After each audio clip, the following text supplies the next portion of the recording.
Hello friends, test वाला academy के YouTube channel पर आप सभी का स्वागत है। दोस्तों, आज हम देखने वाले हैं विज्ञान एवं प्रौद्योगिकी से रिलेटेड कुछ करंट के इम्पोर्टेंट फैक्ट देखेंगे यहाँ पे हम। तो चलिए शुरू करते हैं।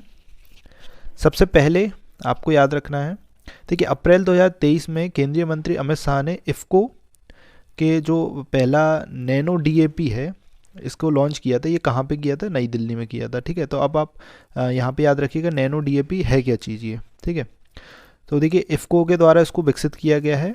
इसमें 8% नाइट्रोजन तथा 16% फास्फोरस है। ठीक है, अभी हाल ही में प्रधानमंत्री नरेंद्र मोदी जी द्वारा गुजरात के कलोल में पहला नैनो यूरिया संयंत्र का उद्घाटन किया गया था।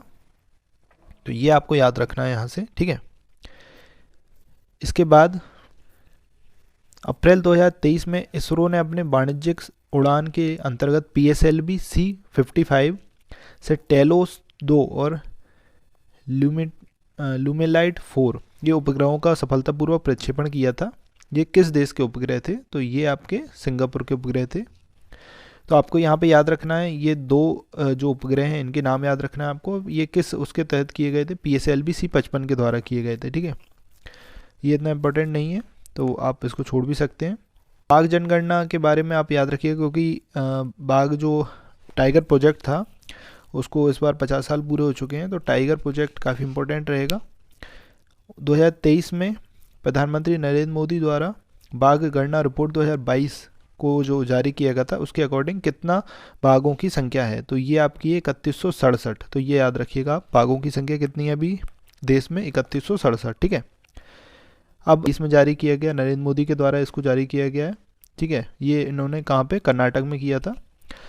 जो टाइगर प्रोजेक्ट है उसके 50 वर्ष पूर्ण होने पे ये अब कार्यक्रम किया गया था वहाँ पे। ठीक है, इसमें देखिए बाघों की जो जनसंख्या है वो हो चुकी है, बाघों की जो गणना है उसमें बाघों की संख्या हो चुकी है 3167। इसमें 6.74% की वृद्धि हुई है। तो आपको ये वृद्धि याद रखनी है और संख्या याद रखनी है। ठीक है, अब आप ये याद रखिएगा कि ये एक तो रिपोर्ट का 5वां संस्करण है। दूसरा, इसके बाद बाघों की सबसे ज़्यादा किस स्टेट में संख्या है? तो MP में सबसे ज़्यादा संख्या आई है। ठीक है, तो ये एक चीज़ और याद रखिएगा, ये रिपोर्ट हर 4 वर्ष में जारी की जाती है। ठीक है, टाइगर प्रोजेक्ट कब शुरू हुआ था? आप सभी को पता होगा, 1973 में हुआ था। ठीक है, कैलाश सांकला थे उनके उस पर ये शुरू किया गया था, उनके द्वारा प्रयास किए गए थे। ठीक है, और मध्य प्रदेश में आपका 1974 से टाइगर प्रोजेक्ट की शुरुआत हुई थी। आपका कान्हा-किसली नेशनल पार्क था, वहाँ पे इसको शुरू किया गया था। ठीक है, इसके बाद नेक्स्ट देखते हैं। अप्रैल 2023 में नासा ने अपने आगामी मून मिशन आर्टेमिस 2 के लिए 4 अंतरिक्ष यात्रियों को चुना है। उसमें एक महिला अंतरिक्ष यात्री है। तो इस महिला अंतरिक्ष यात्री का नाम क्या है? Christina Koch. तो ये इंपॉर्टेंट हो जाएगा क्योंकि महिला है एक तो, अंतरिक्ष यात्री है। तो ये मून मिशन है, इसके लिए 4 जो अंतरिक्ष यात्री हैं उसमें से एक महिला जो है वो क्रिस्टीना कोच है। तो ये नाम आप याद रखिएगा। ठीक है, इसके बाद आर्टेमिस जो ये मिशन है, जो मून मिशन है, ये आपका 2024 नवंबर में भेजा जाएगा। और ये पहली महिला हैं जो सबसे लंबे समय तक अंतरिक्ष में उड़ान भरने का इनके पास विश्व रिकॉर्ड है। ये जो नासा की जो अंतरिक्ष में लैब है वहाँ पे ये रह चुकी हैं। ठीक है, इसके बाद अप्रैल 2023 में किस देश ने इंटरनेशनल बिग कैट्स अलायंस का शुभारंभ किया? तो ये भारत के द्वारा किया गया है। ये काफ़ी इंपॉर्टेंट हो जाएगा, इसको याद रखिएगा कि ये 2023 में शुरू किया गया था कर्नाटक में। प्रधानमंत्री नरेंद्र मोदी के द्वारा जो बिग कैट्स में मतलब जो आपके शेर, चीता, बाघ, तेंदुआ ये लोग होते हैं, ये 7 होते हैं। ठीक है, इसमें देखिए कौन कौन हो जाएगा आपका? बाघ है, शेर है, तेंदुआ है, हिम तेंदुआ है, प्यूमा है, जगुआर और चीता। इनके संरक्षण पे ध्यान केंद्रित किया जाएगा। ठीक है, तो ये अलायंस है बिग कैट अलायंस। इसमें लगभग 97 देश इसमें शामिल होंगे। ठीक है, एशिया का सबसे बड़ा इंटरनेशनल लिक्विड मिरर टेलीस्कोप स्थापित किया गया है। ये देवस्थल उत्तराखंड। ये काफ़ी इंपॉर्टेंट पॉइंट होगा आपका, इसको याद रखिएगा। अब ये जो आपका इंटरनेशनल लिक्विड मिरर टेलीस्कोप है, इसको ILMT उत्तराखंड में स्थापित किया गया है। इसके बारे में कुछ फैक्ट देख लेते हैं। इसका उद्घाटन केंद्रीय मंत्री जितेंद्र सिंह के द्वारा किया गया था। यह 2450 मीटर की ऊंचाई पर स्थापित किया गया है और इसका जो निर्माण है वह बेल्जियम के एडवांस मैकेनिकल एवं ऑप्टिकल सिस्टम कॉरपोरेशन के द्वारा किया गया है। ठीक है, 2023 में स्विट्जरलैंड स्थित IQ एयर इसके द्वारा एयर क्वालिटी रिपोर्ट जारी की जाती है। तो इसमें विश्व का सबसे प्रदूषित शहर जो है वो कौन सा है, देश, सॉरी, विश्व का सबसे प्रदूषित देश है वो चाड है, ठीक है। इस रिपोर्ट के बारे में कुछ फैक्ट देख लेते हैं। ये 2022 की रिपोर्ट है, वर्ल्ड एयर क्वालिटी रिपोर्ट। ये इसको जारी कौन करता है, स्विट्जरलैंड की IQ एयर जो संस्था है उसके द्वारा इसको जारी किया जाता है, ठीक है। तो इस रिपोर्ट में कुल देश और शहर थे 131 देशों के 7,323 शहरों को शामिल किया गया था, जिसमें 3 जो देश थे सर्वाधिक प्रदूषित हैं। उसमें चाड आता है पहले स्थान पे, दूसरे पे इराक आता है, तीसरे पे पाकिस्तान आता है। ये इंपॉर्टेंट रहेगा, इसको याद रखिएगा। पहले पे आपका चाड है, दूसरे स्थान पर इराक है और तीसरे स्थान पर पाकिस्तान है, ठीक है। और सबसे कम प्रदूषित देश में आपका गुआम आएगा। इसके बाद भारत के बारे में देख लेते हैं। एक यहाँ पे याद रखिएगा आप कि जो भारत का सबसे प्रदूषित शहर है वो दिल्ली है, ठीक है। और सबसे प्रदूषित राजधानी है, विश्व की सबसे प्रदूषित राजधानी, एक तो अंजमना जो चाड है वहाँ की राजधानी, दूसरा आपकी नई दिल्ली है जो भारत की है, ठीक है। इसके बाद मध्य एवं दक्षिण एशिया के सर्वाधिक प्रदूषित शहरों में लाहौर और भिवाड़ी राजस्थान का आएगा, ठीक है। ये इतना महत्वपूर्ण। डाइऑक्साइड के आयात कर उसे समुद्र में के नीचे दफन करने का वाला पहला विश्व का देश कौन सा बन गया है, तो ये आपका डेनमार्क बन गया है। डेनमार्क ने CO2 को समुद्र के नीचे दफनाने वाला विश्व का पहला ऐसा देश बन चुका है, ठीक है। ये एक ग्रीन सैंड नाम से परियोजना का उद्घाटन किया गया है डेनमार्क में। ये इसके द्वारा ये विदेशों से कार्बन डाइऑक्साइड का आयात करेंगे, उसे उत्तरी सागर में 1800 मीटर के नीचे इसको दफन किया जाएगा, और ऐसा करने वाला ये विश्व का पहला देश है, ठीक है। CO2 कब्रिस्तान एक पुराना तेल क्षेत्र है जहाँ पर वातावरण को और अधिक गर्म होने से रोकने के लिए कार्बन को इंजेक्ट किया जाता है, ठीक है। तो ये आप याद रखिएगा। इसमें विश्व स्वास्थ्य संगठन ने किन देशों को मलेरिया मुक्त घोषित किया है, ये काफ़ी इंपॉर्टेंट रहेगा।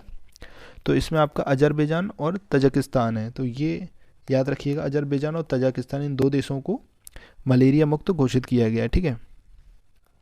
वर्ष 2023 में चीता पुनर्वास योजना के अंतर्गत किस देश से 12 चीते भारत में लाए गए थे, तो ये दक्षिण अफ्रीका था, आप सभी को पता होगा। ये चीतों के बारे में आप कुछ फैक्ट हैं, इसको देख लीजिएगा।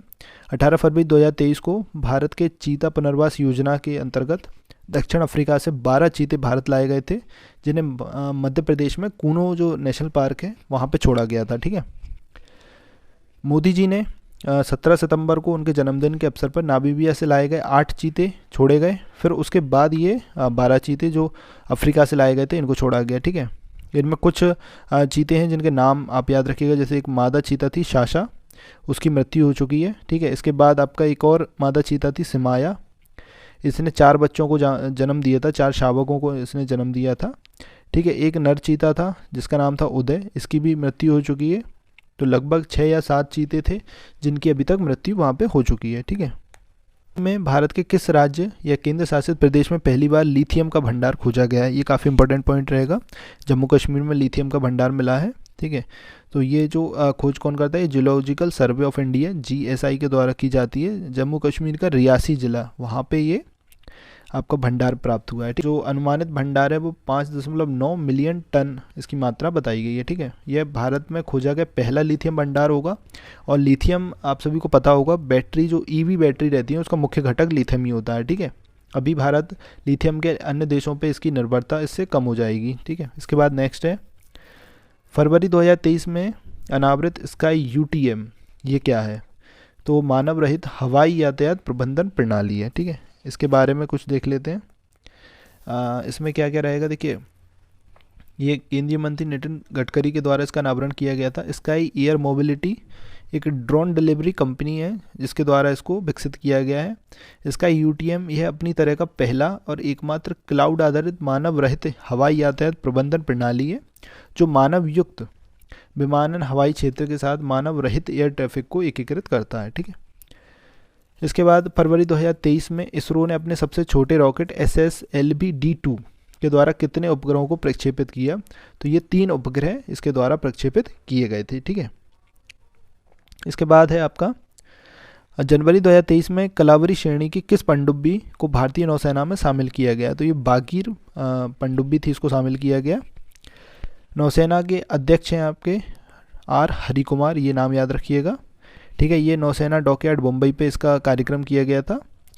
और इसका निर्माण किसने किया? मझगांव डॉकयार्ड के द्वारा इसका निर्माण किया गया है। ठीक है। INS वागीर कलावरी श्रेणी की 5वीं ये पनडुब्बी है।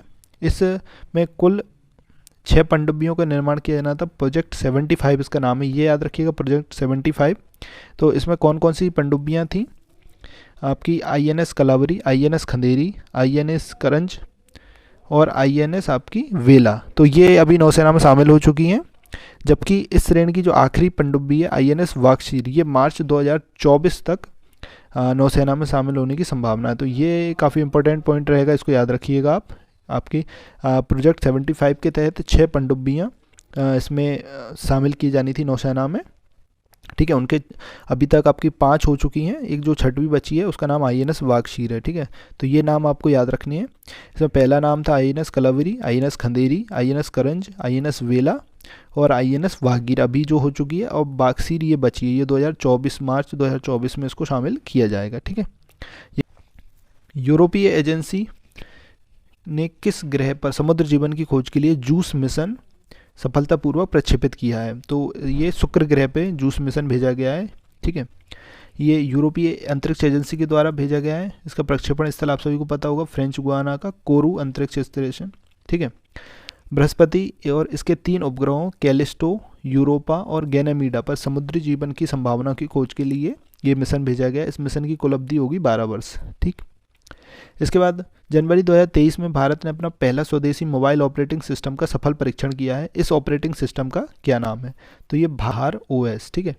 तो ये भारत का पहला स्वदेशी मोबाइल ऑपरेटिंग सिस्टम है, इसको याद रखिएगा, ये काफ़ी इंपॉर्टेंट रहेगा आपके, इस पर परीक्षा में संभावना रहेगी। इसको ऑपरेटिंग सिस्टम को डेवलप किसने किया? IIT मद्रास की इनक्यूबेटेड फर्म है J&K, इसके द्वारा इसको बनाया गया है। ठीक है। इसमें 100 करोड़ मोबाइल फ़ोन उपयोगकर्ताओं को से लाभ मिलेगा। ये कुछ समय में लॉन्च होने वाला है। ठीक है, याद रखिएगा आप। इसके बाद नेक्स्ट है आपका फरवरी 2023 में प्रधानमंत्री नरेंद्र मोदी ने एशिया की सबसे बड़ी हेलीकॉप्टर निर्माण फैक्ट्री ये राष्ट्र को समर्पित की है। ये कहाँ पे? ये तुमकुरू कर्नाटक में है। ठीक है। ये एशिया की सबसे बड़ी हेलीकॉप्टर निर्माण आपकी फैक्ट्री रहेगी। ठीक है, इसको याद रखिएगा आप। इसकी आधारशिला रखी गई थी 2016 में।